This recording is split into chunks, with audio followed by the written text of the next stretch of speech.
Imagine flying high above the Atlantic, surrounded by darkness, broken only by scattered cabin lights and distant, twinkling stars outside your window. It was a night designed for peaceful sleep, with most passengers curled into silent dreams. Yet, on this particular flight, at 35,000 feet, destiny quietly shifted course. Suddenly, panic shattered the calm. In first class, Evan Callister, a renowned tech entrepreneur, found himself helpless as his wife, Lauren, visibly pregnant, began to struggle. With every shallow breath, fear carved deeper lines into both their faces. Her life and the life she carried slipping away faster than anyone realized. The flight crew jumped into action, urgently calling for a doctor over the intercom. Tension gripped the cabin as seconds stretched painfully long. No one stepped forward. Then, from the back of the plane, an unexpected figure slowly stood. Noah Benson, a skinny 17-year-old black teenager, nearly invisible to the wealthy eyes around him until now, locked his determined gaze forward. What the passengers failed to see was that this young man wasn't simply smart. Tonight, he was about to change 3 lives forever, not only by saving 2, but also by transforming his own destiny. As panic hummed along the aisles, Noah's mind clicked into overdrive. He'd spent his life learning quietly, listening more than talking, shaped not by privilege, but by necessity. The voices shouting for a doctor faded into background static as Noah focused on the telltale signs. Labored breathing, pale skin, uneven gasps. He thought back to the terrifying afternoon his grandmother, Mrs. Laverne Benson, nearly collapsed on their worn apartment floor in Oakland.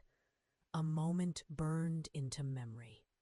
Back then, fear tried to freeze him in place, but instinct and urgent love had pushed him to act. The paramedics' diagnosis, pulmonary embolism, echoed now, eerily similar to Lauren's condition. Noah's heart thudded powerfully, but he kept his head cool. An attendant passed by. Gathering courage, he gestured and said quietly, "Excuse me, I think I know what's wrong." He was met with skepticism, her eyes brushing past him as she repeated, "We need a licensed professional." "Please remain seated." Yet Noah couldn't let it go. "Pregnancy raises the risk for blood clots," he insisted, voice stronger now. "Has she had leg swelling? Is she struggling between words?" His confidence caused the attendant to stop at last and truly look at him. In that moment, something changed. Noah was given permission, not just to help, but to give hope. As Noah walked toward first class, escorted by a hesitant attendant, a wave of attention crashed over him. Curious eyes followed, some doubtful, some dismissive, others silently anxious. It was a world split by invisible lines, status and appearances. But with every step, Noah drew on his grandmother's favorite phrase, "Knowledge means nothing if you're afraid to speak." At seat 2A, the gravity of the emergency was painfully clear. Lauren lay reclined, her face pale, lips tinged blue, chest rising in rapid, panicked breaths. Evan's fear was written all over him, hands trembling as he clung desperately to Lauren's hand. "Who is this?" Evan demanded. Unsteady voice, thick with dread, when Noah arrived. Monica, the flight attendant, explained quickly, "There's no doctor." "This young man believes he may know what's happening." Evan's expression twisted in agony and skepticism. Lauren's eyes met Noah's, pleading for understanding. "Calm but urgent," Noah explained. "I believe she's having a pulmonary embolism, a blood clot in her lung. This is critical, especially during pregnancy." Monica fetched the aspirin, and Lauren weakly admitted, "My left leg was swollen yesterday." Noah nodded, confirming the danger. Evan hesitated, paralyzed by hope and fear, then finally whispered, "Do what he says." "Please." In that instant, status melted away. Everyone became just people searching for a miracle. Subscribe to the Untold channel and like it. Our vibrant stories will add years to your life. Join our storytelling club and tell us in the comments, where do you listen to them from? Inside the tense, humming bubble of First Class, Noah took control, hands steady, voice soothing but firm. He told Monica she needs to chew the aspirin. It gets into the bloodstream faster. Monica finally swayed, slid the pill between Lauren's trembling lips. With efficient calm, Noah directed Evan and Monica. "Elevate her legs, loosen anything tight. Shoes, belts, jewelry, anything that could restrict blood flow." Evan, drawn by desperation and a flicker of trust, rolled up blankets, gently lifted Lauren's legs, and helped Monica adjust her position. All the while, curious, judgmental faces peeked over pods and seats. Some passengers muttered, disbelief clear in their voices. "They're letting a kid handle this?" Others simply watched, unwilling to intervene. But Noah ignored it all. His focus unwavering, his sense of responsibility empowering him. When Evan asked, "How do you know any of this?" Noah spoke with quiet conviction. "I took care of my grandma when she had a blood clot. Where I'm from, you learn to help without waiting for a doctor." The answer startled Evan into silent respect. For the first time, someone overlooked was leading in a crisis. The oxygen brought relief and color to Lauren's cheeks. But Noah stayed vigilant, pressing everyone toward action.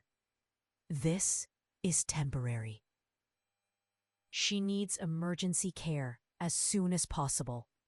We must land." The announcement came quietly. Monica relayed to Evan, "We're diverting to Frankfurt. A medical team will be waiting."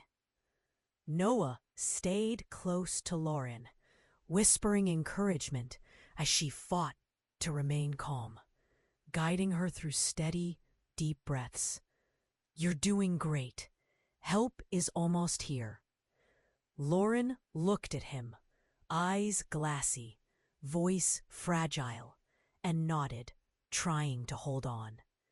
Evan, once suspicious, sank back in a stunned silence, watching as a hoodie-clad teenager guided their fate. Gratitude and shame mingled in his heart.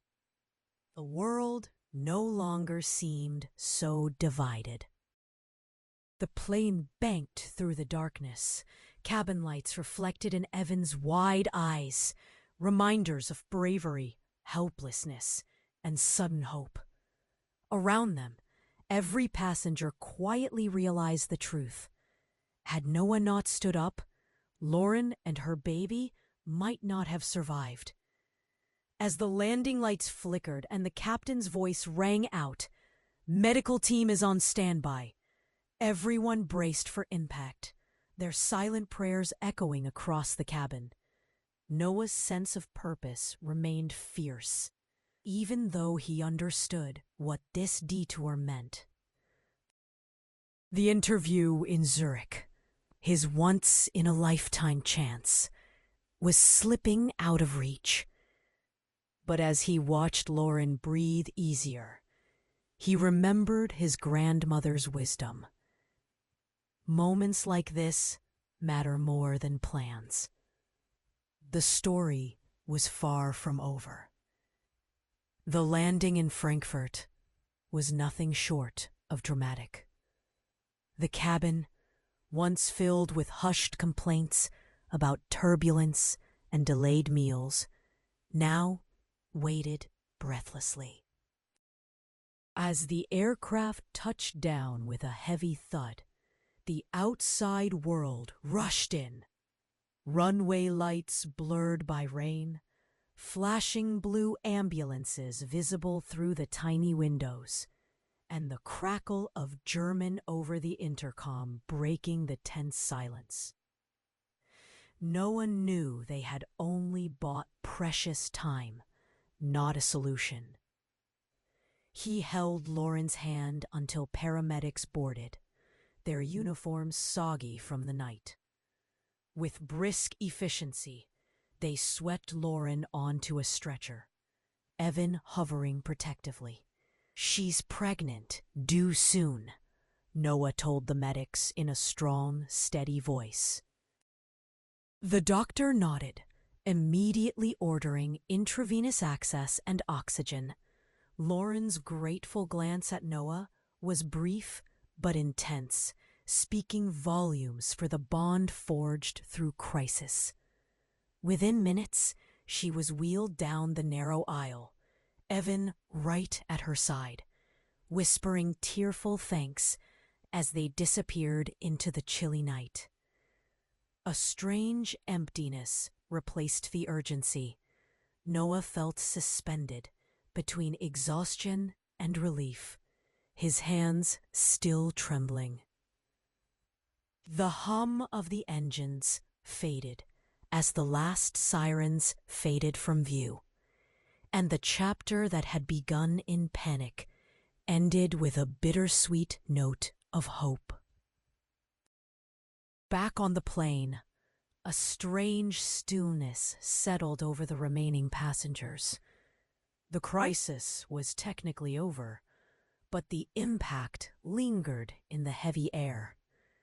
Monica approached Noah, her eyes betraying surprise, admiration, and perhaps a little guilt. "You were amazing," she said softly, pulling him aside. "If you hadn't acted, we might have lost them both."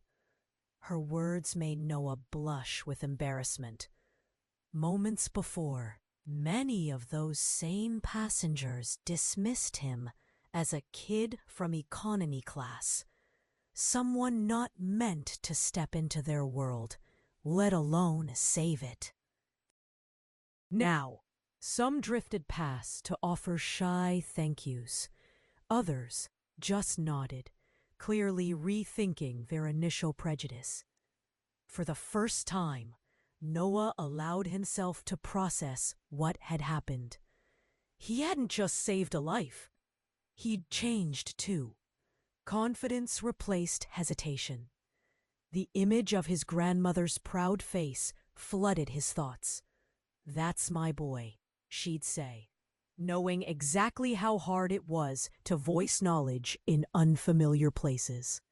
Still, amid the soft praise, sadness crept in. Noah realized his dreams of arriving on time for the Swiss science internship were dashed.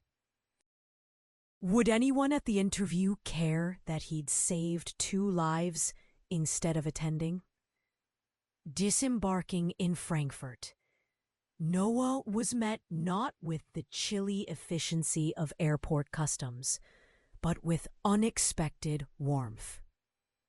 An airline supervisor waited for him, flanked by Monica and the pilot. "We know you had a tight connection in Zurich for your interview," she explained.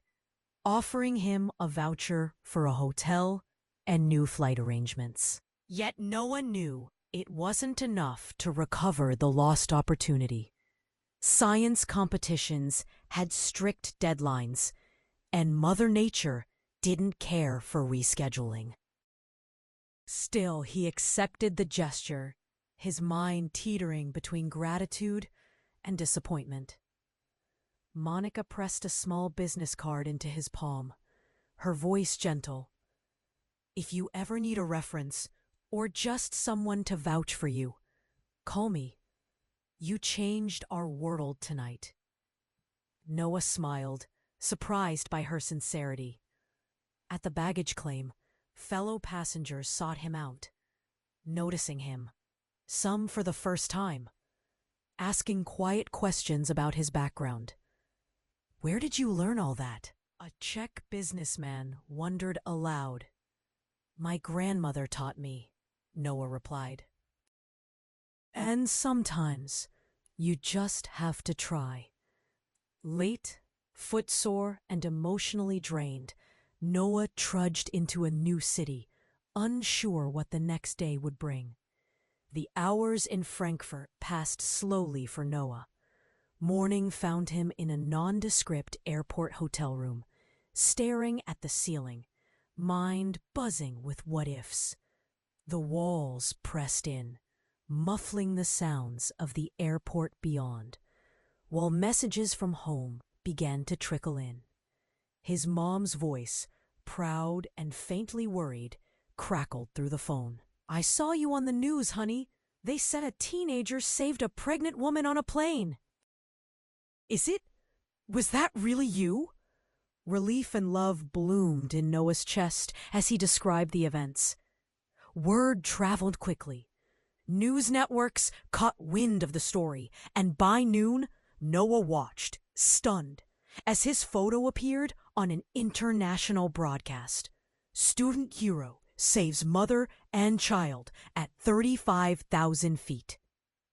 For the first time, his accomplishments weren't met with skepticism or overlooked. They were celebrated. Yet amid the sudden spike in attention, Noah remained humble. The praise was overwhelming, and all he truly wanted was to know that Lauren and her baby were safe. The airline called later that day, assuring him, "She's recovering well. The doctors said your actions made all the difference." That news filled him with a satisfaction deeper than winning any medal or award. The following days unfolded like a dream. Social media and major newspapers reported on Noah's courage and quick thinking, transforming him overnight from an anonymous American teenager to something of a global inspiration. Lessons bloom. School officials in his Oakland neighborhood reached out, planning assemblies and calling him a real-life role model. Evan soon contacted him, his voice breaking with raw emotion. "Thank you," he said, struggling to find words. "You gave me back my family. We'd like to meet you again. Lauren is eager to thank you in person. And our son is healthy and strong." Noah felt a lump rise in his throat. His actions, those few minutes in a metal tube high above the world, had rippled out in ways he'd never expected. Invitations arrived. Science programs reconsidered his missed interview. New doors opened in universities, hospitals, and global organizations. For the first time, his dreams became tangible possibilities. In helping save 2 lives, Noah realized he had also saved something inside himself: the courage to take up space, to speak when it mattered, no matter who might be watching. Days passed, and the world around Noah seemed to spin a little differently. Not only did the outside world want to hear his story, but for the first time, Noah found he was truly listening to himself. The scientist who coordinated the Zurich internship called personally, apologizing that their doors had closed for this year, but offering Noah a spot for the next. "We value not just knowledge, but heart and judgment," she said warmly. At home, his community celebrated him like a local celebrity. Neighbors left congratulations cards taped to the apartment door. His little cousin burst with pride, telling everyone at school, "My cousin's a hero!" Even his grandma, whose health remained fragile, found renewed energy, her own stories now interwoven with Noah's. At community meetings, elders nodded respectfully when he spoke, as if his plain heroics lent serious weight to everything he said. Noah was quietly amazed. He hadn't changed overnight, but people's perception of him had. He felt lighter, taller, as though some invisible boundary had melted away. Confidence blossomed, each new day filled with possibility. Yet in the quiet moments, Noah reflected most on Lauren, her baby, and Evan, those fleeting minutes together, forever linking their fates. The reunion came sooner than Noah had dared hope. A few weeks after the incident, Noah received an email from Evan. In gentle, grateful words, he invited Noah and his family to a quiet dinner in San Francisco. The night arrived, and Noah, his grandmother, and mother caught the city train to a riverside restaurant gleaming with soft lights and laughter. Evan stood waiting at the entrance, a bundle of nerves and gratitude radiating from him. Lauren, looking far healthier and radiant with new mother joy, cradled their sleeping baby boy. The moment their eyes met, Lauren's gratitude flowed out in tears. "You saved both of us," she whispered, hugging Noah fiercely. "You gave us a future." Evan shook Noah's hand, his other hand gripping the boy's shoulder in a silent, fatherly embrace.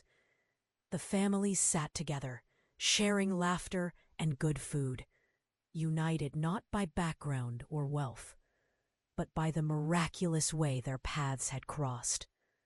Noah's grandma, regal in her wheelchair, told stories in her lilting southern drawl, and Evan, once a tower of privilege, listened as a student, hanging on every word. That dinner would live forever in Noah's memory, evidence that true connections pierce any boundaries the world might build. As weeks turned to months, Noah's life accelerated in directions he could never have plotted. Invitations came for him to speak at conferences and youth events, not as a scientific prodigy, but as someone who acted when it mattered most. At one school, a teacher asked, "What gave you the courage?" Noah paused, then replied honestly, "I was scared. Too terrified, actually. But I thought, if it was my family up there, I'd want someone, even a stranger, to do the right thing." Courage isn't about feeling brave.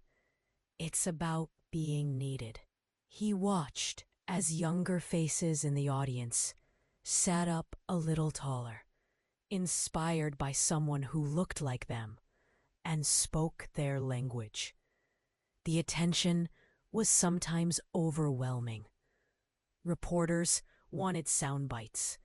Companies sent him offers for internships. Even politicians invited him to galas. Yet Noah stayed grounded. His grandma reminded him, "Don't forget where you come from, child. You were you before all this." Those words kept Noah steady and humble, his compassion shining brighter than the fame. With new recognition came new responsibility.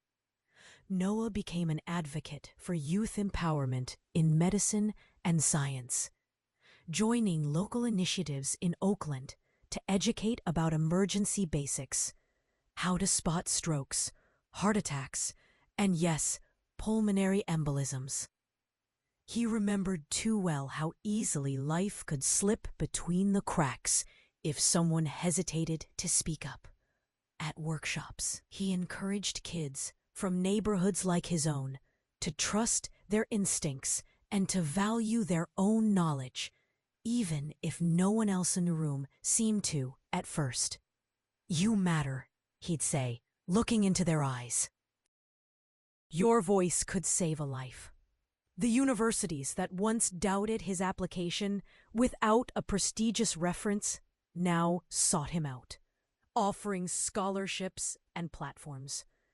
But Noah's heart stayed rooted in service, always remembering that at the heart of every story of rescue, there's a moment of bravery, a choice to care. His friendship with Lauren and Evan grew, their families sharing holidays and milestones. It was a constant reminder that kindness given, expecting nothing in return, often brings the deepest rewards.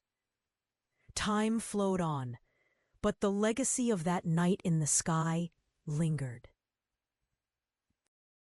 Lauren's son, named Nicholas Noah Callister, soon grew into a spirited toddler with sparkling eyes and boundless curiosity.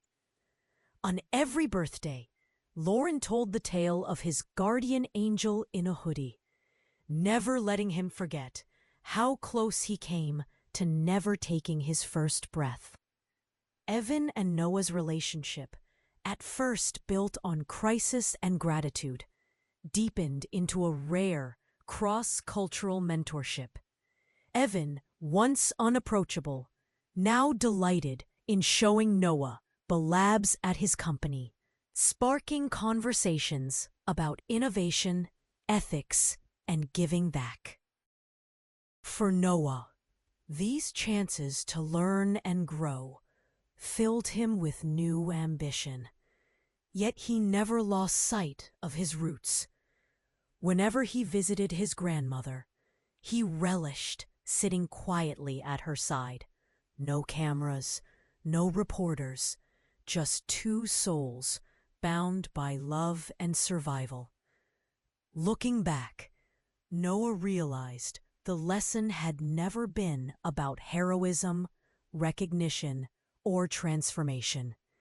It was always about compassion, choosing to see the invisible, to act despite uncertainty, and to believe fiercely that every life is worth the courage it takes to make a difference. Years melted away like morning mist, but Noah never let the world's distractions dull his sense of purpose or disrupt the bonds forged on that unforgettable flight. He followed his passion for medicine, inspired by the memory of Lauren's panic, Evan's desperation, and the helplessness that had once given way to bravery. By his second year, he was organizing student teams for health outreach in under-resourced neighborhoods, determined to multiply what he'd given on the plane. His lectures often began not with theory, but with stories, personal moments when doing the right thing was frightening, costly, and necessary. Never wait for someone older, richer, or more official, he'd urge new trainees. In emergencies, trust what you know and act. His classmates, a diverse patchwork of cultures and backgrounds, often admitted that it was the human side of medicine, courage, empathy, self-doubt that Noah brought alive for them.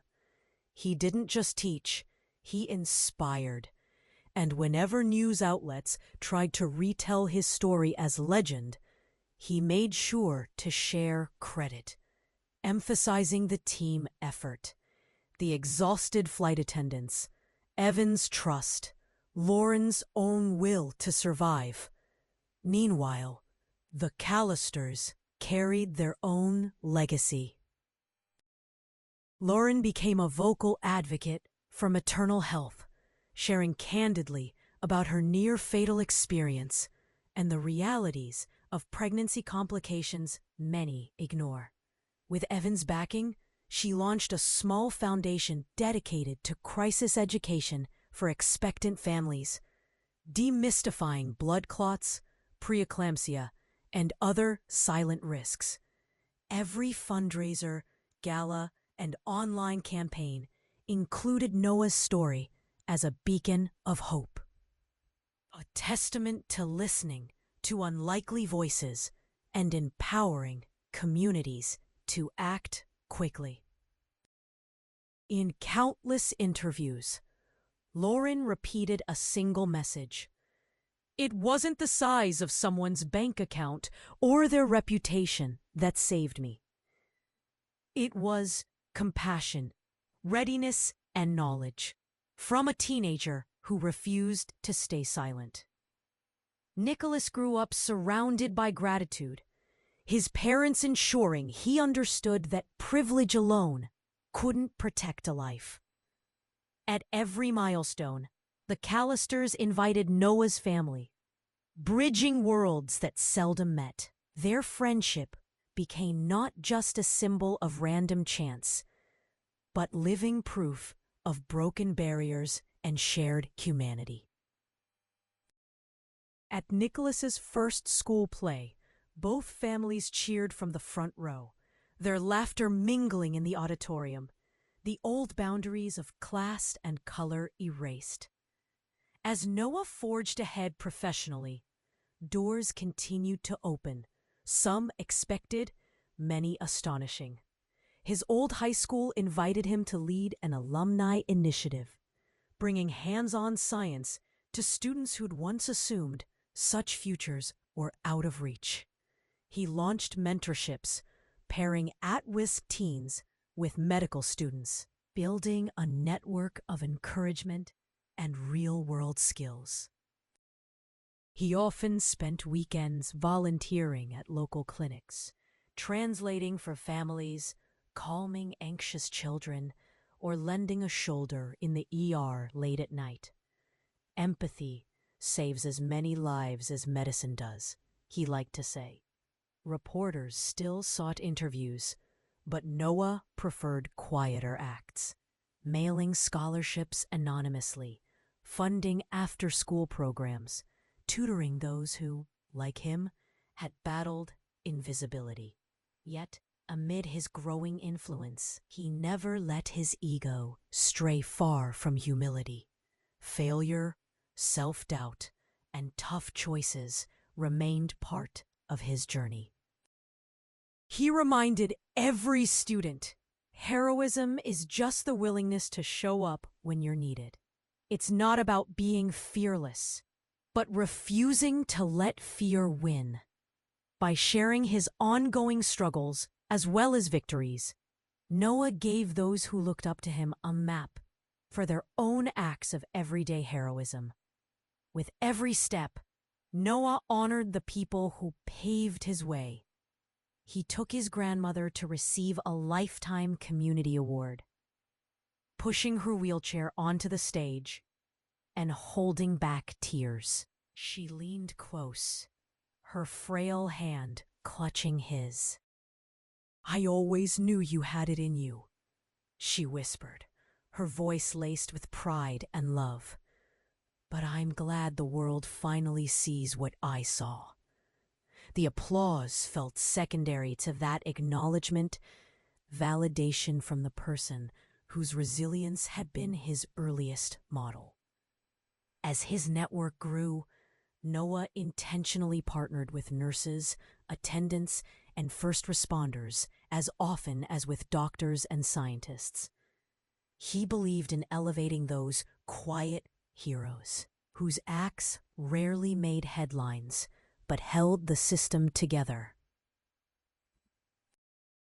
"No one saves lives alone," he said in speeches and articles, echoing the lesson the airplane had stamped on his heart.